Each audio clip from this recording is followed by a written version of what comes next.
N395 YouTube ఛానల్కు స్వాగతం. మహాశివరాత్రి సందర్భంగా శ్రీశైలంకి వచ్చే భక్తుల రద్దీ బాగా పెరిగింది. వాహనాల రద్దీ పెరిగింది. కొంతమంది పాదయాత్ర కూడా చేస్తున్నారు. ఈ సందర్భంగా రెండు ముఖ్యమైన విషయాలు నేను ప్రజలకు తెలియజేయాలనుకుంటున్నాను. ఈ రద్దీ ఆత్మకూరు దోర్నాల మీదుగా బాగా రద్దీ పెరిగింది. అంటే నందికొట్కూరు, ఆత్మకూరు, దోర్నాల మీదుగా శ్రీశైలం చాలా వాహనాలు వస్తున్నాయి. భక్తుల రద్దీ బాగా పెరిగింది. అదేవిధంగా ఈ సందర్భంగా ప్రజలకు తెలియజేయడం ఏమంటే, గూడ్స్ వాహనాల్లో దయచేసి రావద్దు. గూడ్స్ వాహనాల్లో 20 మంది 30 మంది ఎక్కి వస్తున్నారు. రకరకాల ప్రాంతాల నుంచి వస్తున్నారు. గూడ్స్ వాహనాల్లో బాడీలో కూర్చుంటున్నారు, పైన పలకేసి మళ్ళీ దానిపైన కూర్చుంటున్నారు. ఈ విధంగా రావడం చాలా ప్రమాదకరం. యాక్సిడెంట్లు జరిగినట్టయితే ప్రాణ నష్టం జరిగే అవకాశం ఉంది.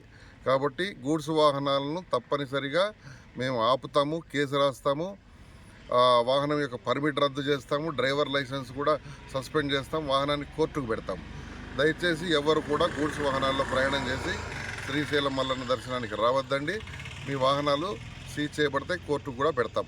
అందరూ ఆర్టీసీ బస్సుల్లోనూ లేదా ఇతర ప్యాసింజర్ వాహనాల్లోనూ దయచేసి రండి. మీ ప్రాణాలు కాపాడుకోండి, ఇతరుల ప్రాణాలు కూడా కాపాడండి. రెండో విషయం ఏంటంటే, గూడ్స్ వాహనాలు కూడా ఈ రూట్లో నందికొట్కూరు, ఆత్మకూరు, దోర్నాల మీదుగా దయచేసి రావద్దండి. మీరు ఆత్మకూరు రాకుండా కర్నూలు, గిద్దలూరు మీదుగా గుంటూరు వైపు వెళ్ళే వాహనాలు గిద్దలూరు మీదుగా వెళ్ళాలని మనవి. ఇంకా ముఖ్యమైన విషయం ఏంటంటే, కొన్ని వాహనాలు తెలంగాణ నుంచి, కర్ణాటక నుంచి, తర్వాత కర్నూలు జిల్లాలోని కొన్ని ప్రాంతాల నుంచి మిరపకాయలు లోడు వేసుకొని వస్తున్నారు. ఆ మిరపకాయల లోడు 8 ఫీట్లు 7 ఫీట్లు హైట్ ఉంటుంది. ఆ మిరపకాయల లోడు పైన రైతులు పడుకొని వస్తున్నారు. ఇది ఎంత ప్రమాదకరమో మరి మీరే ఆలోచించాలి.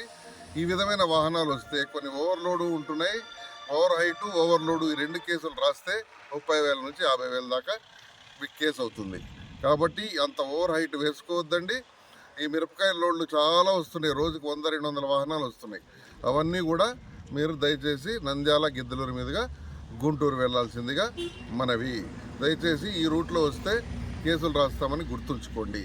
ఇంకొక ముఖ్యమైన విషయం ఏంటంటే, గూడ్స్ వాహనాల్లో ఎవరైనా ఇతర రూట్లలో వచ్చినా, ఏ రూట్లో నుంచి వచ్చినా పైన శ్రీశైలంలో ఖచ్చితంగా ఒక ఆర్టీఓ అధికారి మార్చి 5వ తారీఖు వరకు ఉంటారు.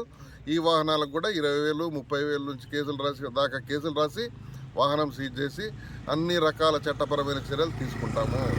దయచేసి గూడ్స్ వాహనాల్లో ప్రయాణం చేయొద్దండి. మీ ప్రాణాలు కాపాడుకోండి, ఇతరుల ప్రాణాలు కాపాడండి. ఇది ప్రజలందరికీ నా మనవి.